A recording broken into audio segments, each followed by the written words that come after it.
বাপেরা, নওজোয়ান তরুণেরা বোঝার চেষ্টা করেন, এ নবী পাকের প্রেমিকেরা, কবরের জমিনে তোমাকে আমাকে যেতে হবে। রাজপ্রাসাদে যদি থাকো ওখানেও তোমার মৃত্যু যাবে, তুমি যদি ফুটপাতে থাকো ওখানেও তোমার মৃত্যু যাবে, দশতলা বাড়ির ওপরে যদি থাকো ওখানেও তোমার মৃত্যু যাবে, আর ফুটপাতে যদি চটের খিরাতে থাকো ওখানেও তোমার মৃত্যু থাকবে। হাজারো পাহারাদার লাগিয়ে যদি তুমি আরামের গদিতে শুয়ে থাকো ওখানেও তোমার মৃত্যু থাকবে, আর কেউ যদি তোমার পাহারাদার না থাকে ওখানেও তোমার মৃত্যু যাবে। টাইমে শুধু অপেক্ষা, কার কোন দিন আসবে কেউ জানে না, কিন্তু বিষয় হলো এটা, ওই কবরের জমিনে তো কেউ যাবে না, ওই জায়গায় তোমার কেমন হবে? এই চারজন যদি তোমরা পেয়ে যাও তাহলে তো কল্যাণ মুক্তি পেয়ে যাবে। নবীর আশিক যদি হতে পারো রাসূল এসে বলে যাবে নাজাত পেয়ে যাবে। এ যুবকেরা, তরুণেরা, আর এক ধরনের কবর হবে, সওয়াল জবাব নিতে লাগবে, ওই সওয়াল জবাব দিতে পেরে যাবে।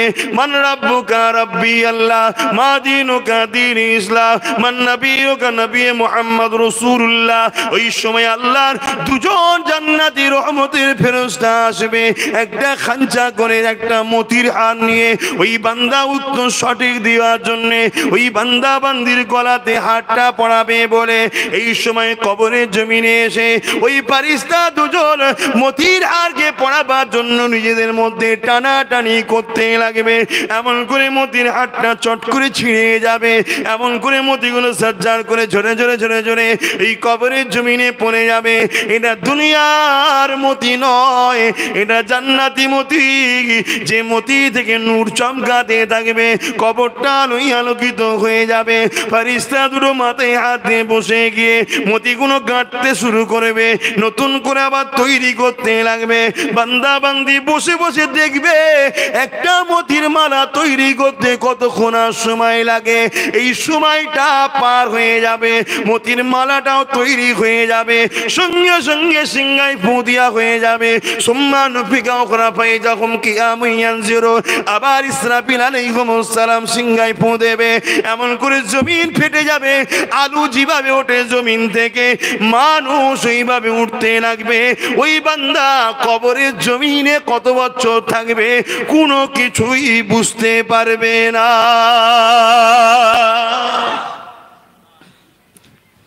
তিনটে বললাম, কোনটা নেবে? যে কোনো একটা হলেই যথেষ্ট, বলো আলহামদুলিল্লাহ। তবে সব থেকে উত্তম হলো রসুল যেন এসে বলে ফেরেশতারে আমার, এর থেকে উত্তম আর কিছু আছে? ওটা স্পেশাল ক্যাটাগরি। কি? আর একটা কবর আছে যাদের কবরে ফারিস্তা আসে কিন্তু সওয়াল জবাব করে না, জোরে বলুন সুবহানাল্লাহ।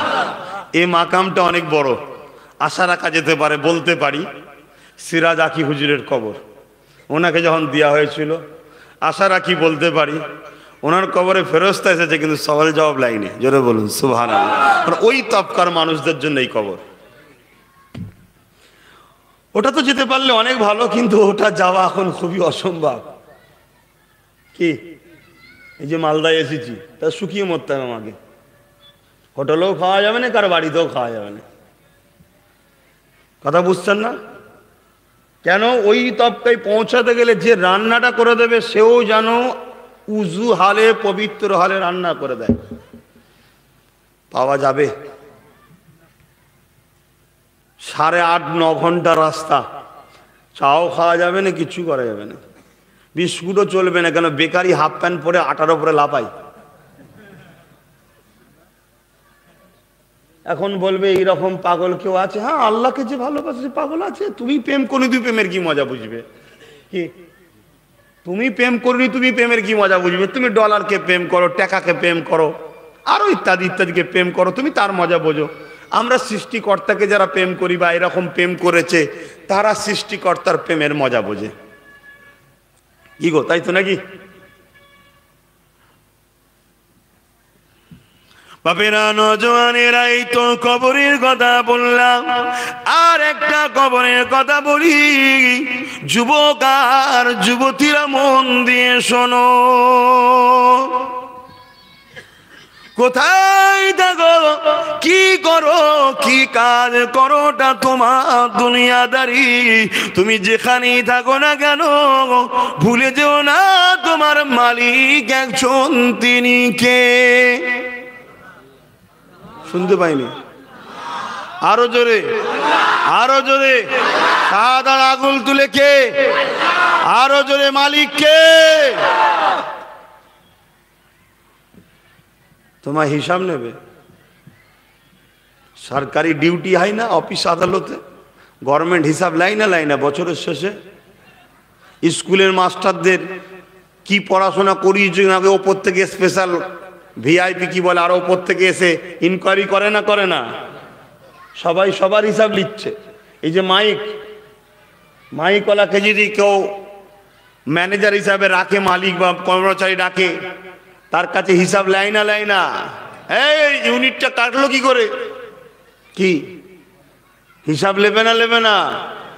আমার আল্লাহ আমাদের কাছে হিসাব নেবে, দাঁতগুলো পড়লো কি করে, চোখটা কানা হলি কি করে, পাওয়ার হলো কি করে, তুমি কি ভাবছো? সব হিসাব নেবে। তোর কিডনি একটা নষ্ট হলো কি করে, তুমি যদি বলে এইগুলো হলে আমি কি করবো, মানে তুমি নিজে তো নষ্ট করেছো। কি খাও, হুঁশ করে খেতে হয় জানো না? তোমার কি খাদ্য দরকার, না খাদ্য দরকার, সব তোমার আল্লাহ বলে দিয়েছে। এইগুলো খাবি, কিডনি নষ্ট হবে না, চোখের পাওয়ার আসবে না, কোনো কিছু সমস্যা হবে না। আর তুমি সেগুলো ছেড়ে দিয়ে দুনিয়ার লোকেদের পাল্লায় পড়ে গু গোবর কিচ্ছু বাদ দিওনি, সব খেয়েছো। তা ধরবে না? এ সব তো তিনি দিয়েছে। কি সিস্টেম, সব হিসাব দিতে হবে। বেজার হচ্ছেন? বাপেরা মনে রেখে দিও, গল্প বলছি না, বাঁচাবার চেষ্টা করছি, তোমাদেরকে বুঝে নাও। কেননা কবরের জমিনে আর এক ধরনের কবর হবে। আল্লাহ নবী জানিয়ে দিল, যেখানে ফেরেশতা প্রশ্ন করবে মান রাব্বুকা, বান্দা বলবে লা আদরি, মা দুইনুকা, বান্দা বলবে লা আদরি, মান নবিয়ুকা, বান্দা বলবে লা আদরি, জানি না। আমার আল্লাহ বলবে ধর মালাউনকে, আর কবরটাকে একটা জাহান্নামের গর্ত করে দেওয়া হবে। এ যুবকেরা, তরুণীরা, বাপেরা, এই কবরে জাহান্নামের আগুন করে দেওয়া হবে, যেখানে দাও দাও করে আগুন জ্বলতে লাগবে। দুনিয়ার আগুন জাহান্নামের আগুনকে 70,000 বার ধোয়ার পরে এই আগুন, সেই আগুন কত কঠিন হবে। জাহান্নামী 99টা সাপ দেওয়া হবে, ওই সাপ তাদেরকে দংশন করবে, কামড়াতে লাগবে। এই কবরের জমিনটা কত না জঘন্য হবে। এই আযাব থেকে যদি বাঁচতে চাও, এই যুবকেরা জীবনে একটা জিনিসকে জিন্দেগি পেরেনে দিলের মধ্যে গেঁথে নাও। তুমি হাঁটবে নবীর রাস্তায়, তুমি কথা বলবে নবীর রাস্তায়, তুমি শুনবে নবীর রাস্তায়, তুমি দেখবে নবীর রাস্তায়, তুমি কারবার করবে নবীর রাস্তায়, তুমি সংসার করবে নবীর রাস্তায়, তুমি আত্মীয়তা করবে নবীর রাস্তায়, তুমি পাড়া প্রতিবেশীকে ভালোবাসবে নবীর রাস্তায়। এক কথাই তোমার লিডার নবী, নবী, নবী, নবী, নবী, নবী। তুমি দেশের যে ডিউটিতেই থাকো না কেন, যে কাজেই থাকো না কেন, যেখানেই বাস করো না কেন, যে ব্যবসা করো না কেন, তুমি যদি এই কবরে আযাব থেকে বাঁচতে চাও, তাহলে তোমাকে আমি বলে দিয়ে যাই, মিলিয়ে নাও। তোমাকে নবী, নবী, নবীকে ফলো করতে হবে। তোমার চাল চলন নবীর কথা অনুযায়ী, তোমার নামাজ নবীর কথা অনুযায়ী, তোমার রোজা নবীর কথা অনুযায়ী, তোমার হজ নবীর কথা অনুযায়ী, তোমার যাকাত নবীর কথা অনুযায়ী, তোমার সংসার নবীর কথা অনুযায়ী, তোমার রাজনীতি নবীর কথা অনুযায়ী, তোমার রাষ্ট্রপ্রেম নবীর কথা অনুযায়ী, তোমার অমুসলিমকে ভালোবাসা নবীর কথা অনুযায়ী, তোমার সন্তানকে ভালোবাসা নবীর কথা অনুযায়ী, বড়দেরকে সম্মান করা নবীর কথা অনুযায়ী। এক কথাই নিজের কোনো কথা চলবে না। মাতা কুমর রাসূল ফাখুযুহু ওয়া মা নাহাকুম আনহু ফান্তাহু। নবী যা আদেশ করেছে মেনে নাও, নবী যা নিষেধ করেছে ছেড়ে দাও। তুমি কোথায় আছো কি করো, ওখানে কি করে হবে, এসব কথা চলবে। কথা বলছেন না কেন? চলবে না। এটা মাথায় রেখে দাও। আর যদি বলো দৌড় বাবু বাদ দে, তো বাদ দে। তুমি তোমার ঘরে যে খাবে, আমি আমার ঘরে যে খাবো। তুমি বাদ দিলেও আল্লাহ খাওয়াবে, আর মারলেও আল্লাহ খাওয়াবে। ওজন বাদ দিলে হয়তো বেশি খাওয়াবে, আর মারলে হয়তো একটু কম খাওয়াবে। কেন? আল্লাহকে যে যত ভালোবাসে, দুনিয়ার ইতিহাস বলছে, আল্লাহ তাকে তত দুনিয়াতে পরীক্ষা করে যাতে আখেরাতে ফল বেশি দেয়। শুনছেন ভাই? বাকিটা আপনার ইচ্ছা, আমি অভিযোগ করছি। কিন্তু একটা ইতিহাস শোনাবো, ওই ইতিহাসটা শোনার পরে নিজেদেরকে একটু মিলাও যে শ্রেষ্ঠ মানুষে আজ আমরা কি করছি, একটু চিন্তা করো।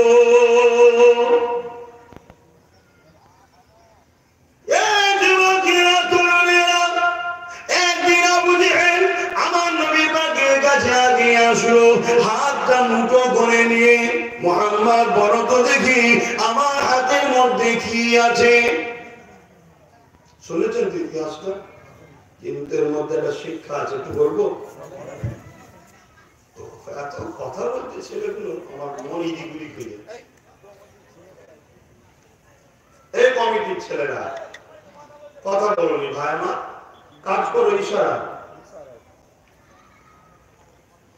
ভাই দেখো সর্বনাশ করেছে, পর্দাটা তুলে দিলে কেন? পর্দা তুলে দেবে আস্তে। এবার সবাই শুরু হয়ে গেল, শয়তান কোথাকারে পাকামু ধরেছ? হুঁশ নেই তোমার সামনে কে বসে আছে?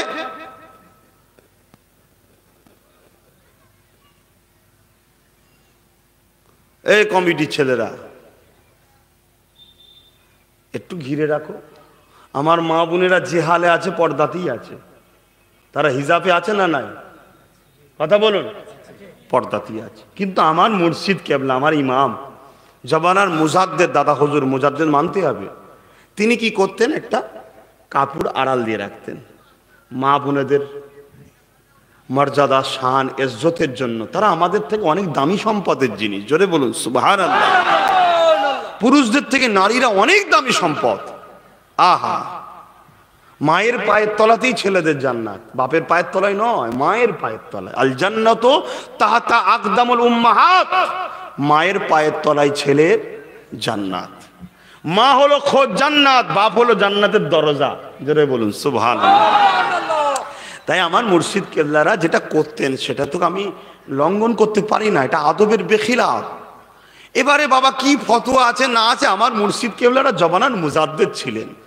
সৌদি থেকে 40 খণ্ড হাদিসের সনদ পেয়েছেন আমার মুজাদ্দেদ জামান। মোট 50 খণ্ড হাদিসের কিতাব আছে, তার মধ্যে 40 খণ্ড শুধু সৌদি থেকে।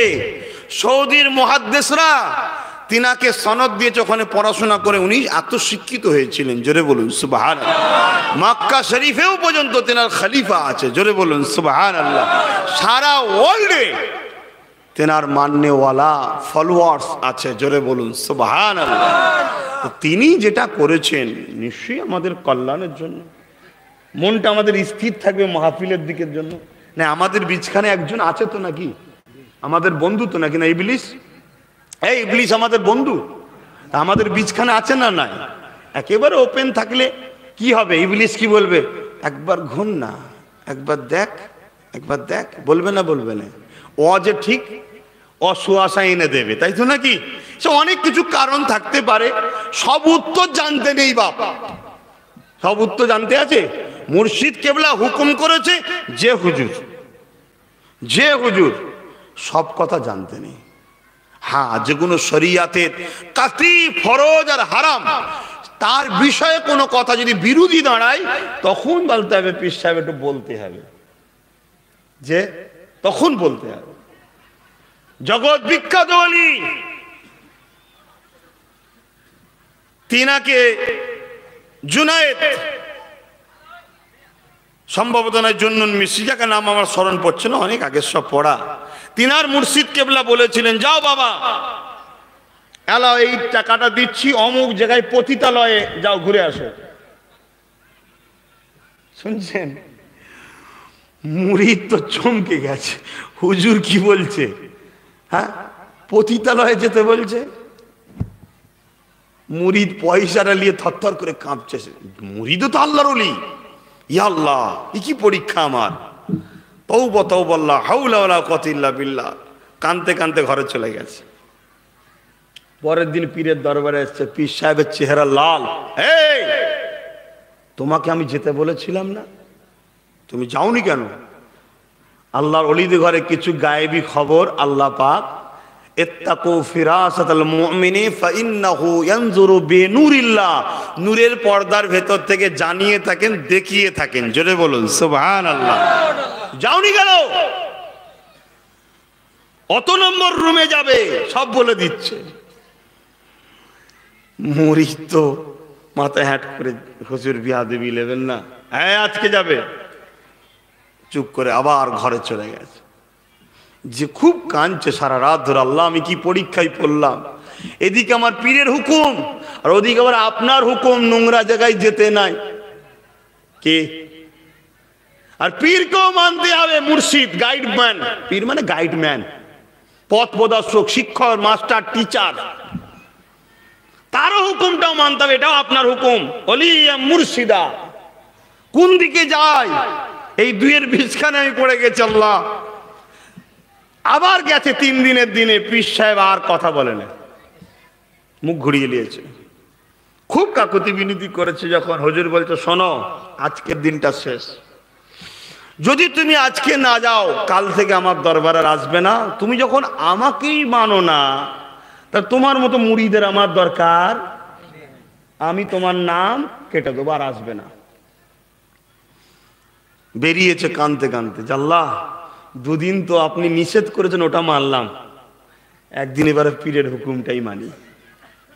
গেছে, মুখ ভর্তি দাড়ি।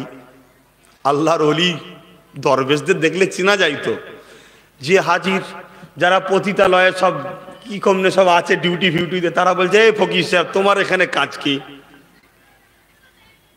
বলছে, অত কিসের তোমার আবার কথা? উনি বলছেন আমার পীরের হুকুম টুকুম, পয়সা দেবো যাবো, এই তো কথা। তোমার পয়সা নিয়ে মতলব, তারা পয়সা দিয়েছে। এত নম্বর রুমে যাব, কত বলো? পয়সা দিয়েছে, হাজির। সেই নম্বর রুম পীর সাহেব যেটা বলেছে, যে হাজির। দরজায় যে আঘাত করেছে, ঘরের ভেতর ঢুকেছে, ঢুকেই অলির মুরিদ অন্যদিকে মুখ করে থরথর থরথর করে কাঁপছে। কিসের ভয়ে? কথা বলুন, আল্লাহর ভয়ে। দুনিয়ায় ওই জায়গায় গেলে আজকের দিনে কেউ রোকে না, আরো শাবাশি দেয়। কথা ভুল বলছি নাকি? কেন যারা রুকবে তাদের মধ্যে 90% যায়, তা তোকে রুকবে নাকি? আরো শাবাশি দেবে, ঠিক কাজ করেছে। কথা বুঝছেন না? এইভাবে হাততালি দেবেন না, এইভাবে সবকিছু ফতোয়া দেবেন না। দেখবেন হুজুর কি করছে, এরম করিনি আমি, এরম করেছি। তো যাই হোক, ইনি জানলার দিকে মুখ করে থরথর করে কাঁপছে আর কাঁদছে, আওয়াজটা আস্তে আস্তে বাড়ছে। পার খাটের ওপরে যে বসেছিল তক্ত বস ভালো যাই বলেন না কেন, সেই মহিলা বলছে, কি হলো? এই জায়গায় তো যারা আসে বদমাশি করার জন্য, পাপ কাজ করার জন্য। তো সে আস্তে আস্তে নেবে এসে বলছে, এ আল্লাহর বান্দা, যদি কিছু না মনে করেন জানতে পারি যে আপনি কাঁদছেন কেন? তখন ওই আল্লাহর ওলির মুরিদ বলছে, আল্লাহর বান্দি, কিছু মনে করো না, আমার পীরের হুকুম আমি পালন করতে এসেছি। 3 দিন ধরে আমি 2 দিন না এসে রয়ে গেছি, আজ না এসে আমার পীর আমায় তাড়িয়ে দেবে। তাই আমি নিয়ত করেছি যাব, হুজুরকে এসে বলবো গিয়েছিলাম, কিছু পাপ করিনি। কথা বুঝছেন না? উনি হেকমত মেরেছে, যেতে বলেছে যাব, হুজুর তার পাপের কথা আমায় বলেন, যেতে বলেছে। তো হুজুর আমি গিয়েছিলাম, এসে বলে দেবো, তাই এসেছি।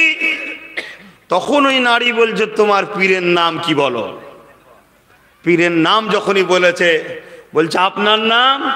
উনি ওনার নাম বলেছে, পিছন থেকে নারীটা এসে জড়িয়ে ধরেছে, একবার আমাকে দেখুন, ঘুরে দেখছে তার স্ত্রী। জোরে বলুন সুবহানাল্লাহ, আরো জোরে বলুন। ইতিহাসটা কি বা শুনুন।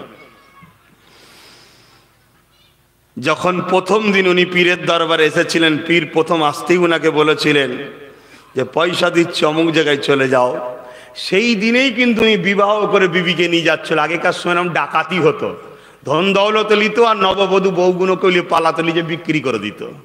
ওই দিনই ডাকাতি হয়েছিল, বউটাকে লিয়েও চলে গিয়েছিল, বিক্রি করে দিয়েছিল ওই পতিতালয়ে। তাই পীর বলেছিল তাড়াতাড়ি যা, উদ্ধার কর। প্রথম দিনও যাইনে, দ্বিতীয় দিনও যাইনে। শোনো স্বামী আমার, দুদিন আমার আল্লাহ হেফাজত করেছিল। আজ যখন তুমি ঢুকেছিলে আমি ভেবেছিলাম আমার সতীতা নষ্ট হয়ে গেল, কিন্তু আমার আল্লাহ আমাকে বাঁচিয়েছে, তোমাকে আমি পেয়ে গেছি।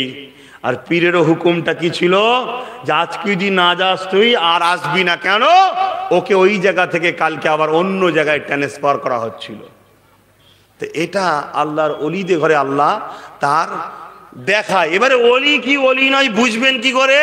ওলি বুঝার সুন্দর রাস্তা হলো মুহাম্মদ রাসূল সাল্লাল্লাহু আলাইহি ওয়াসাল্লামের প্রেম আর সুন্নতের উপরে আছে কিনা দেখতে হবে। যদি নবীর প্রেম আর সুন্নতের উপরে থাকে, চোখ মুজে তাকে ধরুন, সে আল্লাহর ওলি। জোরে বলুন সুবহানাল্লাহ। আর একটু কথা হলো, যাকে দেখলে আল্লাহর কথা মনে পড়ে সে হলো আল্লাহর ওলি। জোরে বলুন সুবহানাল্লাহ। তো আজকের বিষয় কবরস্থান নিয়ে, আমি একটু লাইনটা ঘোরাচ্ছি, আবার অন্য বিষয়ে আলোচনা করছিলাম, অসুবিধা হচ্ছে? একবার দরুদ শরীফ পড়েন, আল্লাহুম্মা সাল্লি আলা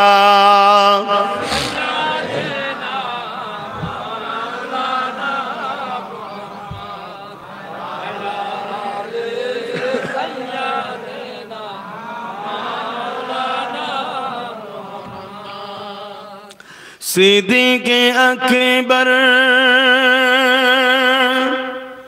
ইবনে কুওয়াফা,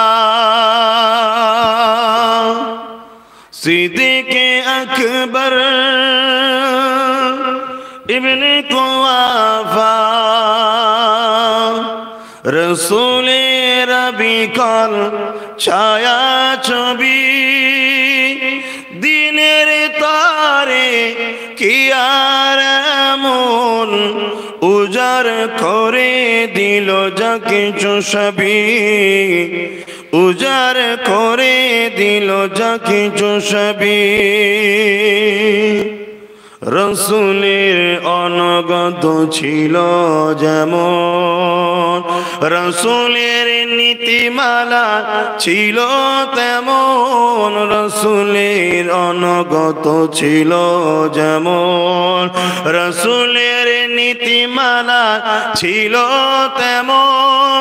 সেই তো আকবার সিদ্দিকে আকবার, সেই তো আকবার সিদ্দিকে আকবার ইবনে কুওয়াফা, রসূলের অনুগত ছিল যেমন। আল্লাহুম্মা সাল্লি আলা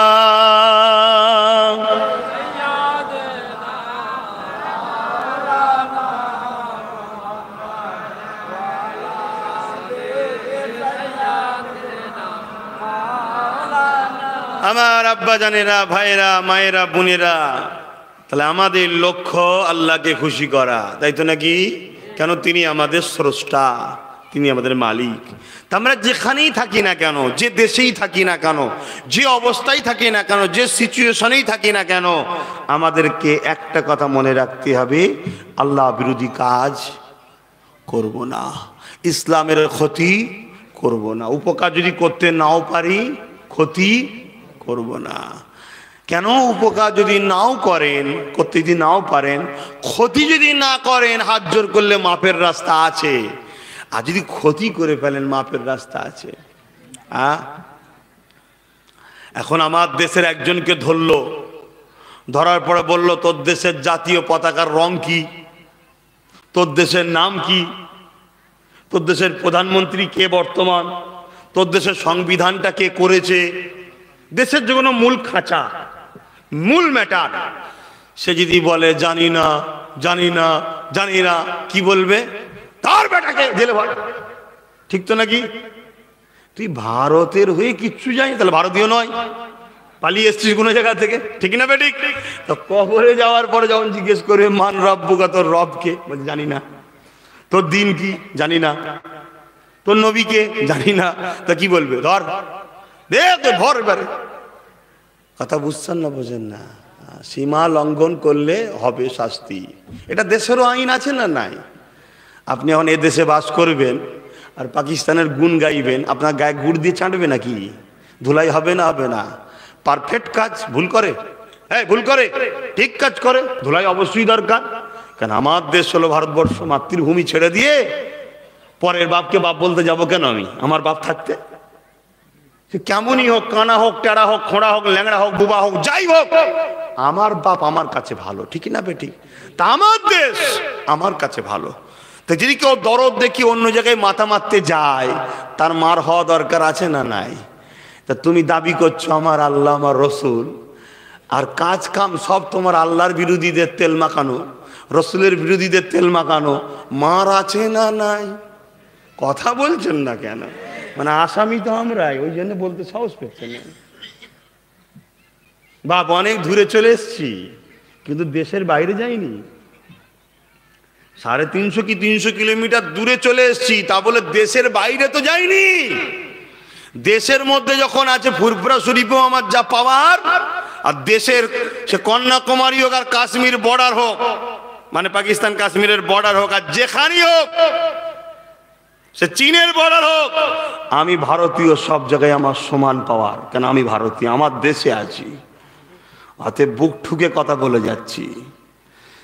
শুধরে লাও, চেঞ্জ হয়ে যাও, লাইফের স্টাইলকে চেঞ্জ করো। তোমার নবীর সাহাবারা কেমন ভাবে রসুলকে ফলো করেছিল, ফলো করো। তোমার সিরাজ আকি হুজুর কিভাবে ফলো করেছিল, ফলো করো।